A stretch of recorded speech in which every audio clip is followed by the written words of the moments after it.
આજ તમારી સાથે શેર થશે અગારો ઇલેક્ટ્રિક રાઈસ કુકર, જે 1 યર વોરંટીમાં અને 3 લીટર કેપેસિટીમાં રિસીવ થયેલ છે, જેમની સાથે યુઝર મેન્યુઅલ, મેજરિંગ કપ અને ઇલેક્ટ્રિક રાઈસ કુકર હોવાથી કેબલ પણ આપેલ છે.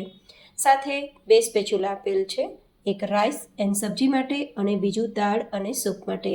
ડિજિટલ કંટ્રોલ પેનલ આપેલ છે એન્ડ 8-in-1 કુકિંગ મોડ છે, જેમાં white rice, brown rice and 25% લો કાર્બ્સમાં પણ white rice and brown rice cook કરી શકો છો.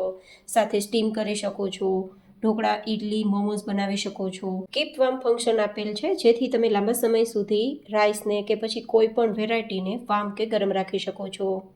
24 hours પ્રેઝન્ટ ટાઈમર આપેલ છે, જેથી તમે ક્યારેય બહાર જવાના હોય તો ટાઈમર સેટ કરીને કુકિંગ પણ કરી શકો છો. અહીંયા રિમૂવેબલ સ્ટીમ વેન્ટ આપેલ છે. કુકરમાં જે રીતે વિસલ હોય છે તે જ રીતે અહીંયાથી સ્ટીમ બહાર કાઢવાનું કામ કરશે, જેથી જ્યારે કુકર ચાલુ હોય ત્યારે ત્યાં હાથ બિલકુલ ના લગાવવો. સાથે આપેલું છે રિમૂવેબલ કન્ડેન્સ કલેક્ટર, જેમાં આપણે આ રીતે ઢક્કણ ખોલતા જેટલી પણ સ્ટીમ દ્વારા પાણી ભરાયું હશે તો તેમાં કલેક્ટ થઈ જશે અને પછી તેને રિમૂવ કરીને ક્લીન પણ કરી શકો છો. આ રીતે કેબલને એટેચ કરવાનું છે. હવે આ કુકરને ઓપન કરવા માટે આપેલ સ્વિચને દબાવશો તો ફટાફટ તેનું ઢક્કણ ખુલી જશે. સાથે આપેલ છે સ્ટીમિંગ બાસ્કેટ, જેમાં તમે લો કાર્બ્સ રાઈસ તૈયાર કરી શકો છો, સ્ટીમિંગ કરી શકો છો, વેજને સ્ટીમ કરી શકો છો. સાથે આપેલ છે સિરામિક કોટેડ બાઉલ. હવે કુકરની અંદર જે આ વિભાગ આપેલો છે તે ઇલેક્ટ્રિક પ્લેટ છે, તો ત્યાં પાણી ટચ ના થાય તેનું ધ્યાન રાખવાનું છે. હવે આપણે ઇન્સ્ટન્ટ મસાલા રાઈસ તૈયાર કરીશું, તો જેમના માટે જે આપેલ મેજરિંગ કપ છે તેનાથી જ માપ લેવાનું રહેશે. 2 કપ રાઈસ લઈ પાણીથી તેને સારી રીતે ધોઈ લઉં છું. હવે જે સિરામિક કોટેડ બાઉલ છે તેને આપણે ગોઠવી દઈશું અને સ્ટાર્ટ બટન ઓન કરી દઈશું. સાથે જ આપણે વ્હાઇટ રાઈસ તૈયાર કરીએ છીએ, તો તેના પર પ્રેસ કરવાથી જાતે તે ટાઈમર સેટ કરી લેશે. હવે આ રીતે કુકિંગ પ્રોસેસ કરીશું. તો સૌથી પહેલાં જે બાઉલ છે તેમાં આપણે ગેસ પર મસાલા રાઈસ તૈયાર કરીએ તે જ રીતે તેલ, મસાલા, શાકભાજીમાં તમે જે કંઈ પણ ઈચ્છા હોય તે લઈ શકો છો. મેં ડુંગળી, બટેટા, મરચાં બધું લીધું છે.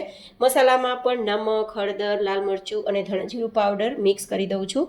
અને હવે રાઈસ મિક્સ કરી અને જે મેજરિંગ કપથી રાઈસ લીધા છે તે જ મેજરિંગ કપથી આપણે પાણીનો ઉપયોગ કરીશું. તો લગભગ 2 કપ ચોખાની સામે 6 કપ જેટલું પાણી મિક્સ કરીશું, જે પરફેક્ટ રહેશે અને કૂક આપણા રાઈસ પરફેક્ટ થશે. આપણે ઢક્કણ ઢાંકી દઈશું. તમે જોઈ શકો છો કે વેસલની મદદથી આ રીતે સ્ટીમિંગ બહાર નીકળી રહી છે.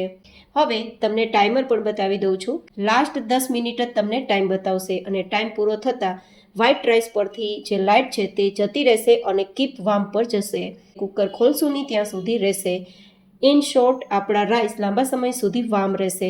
તમે જોઈ શકો છો કે આપણા મસાલા ભાત એકદમ છૂટા તૈયાર થયા છે. આ રીતે ચેક કરતા દાણો બિલકુલ કાચો નથી અને બિલકુલ ખીચડી જેવા પણ તૈયાર નથી થયા. મીન્સ રાઈસ એકદમ પરફેક્ટ તૈયાર થયા છે. હવે આ રીતે બાઉલને કાઢી અને સર્વ કરી લેશું. બિલકુલ તળિયામાં ચીપક્યા પણ નથી, જે હું તમને બતાવી રહી છું. હવે ક્લિનિંગ પ્રોસેસમાં જે આપણે વેસલ છે તે કાઢીને ક્લીન કરી શકીએ છીએ અને પૂરા કુકરને આ રીતે કપડાની મદદથી ક્લીન કરવાનું છે.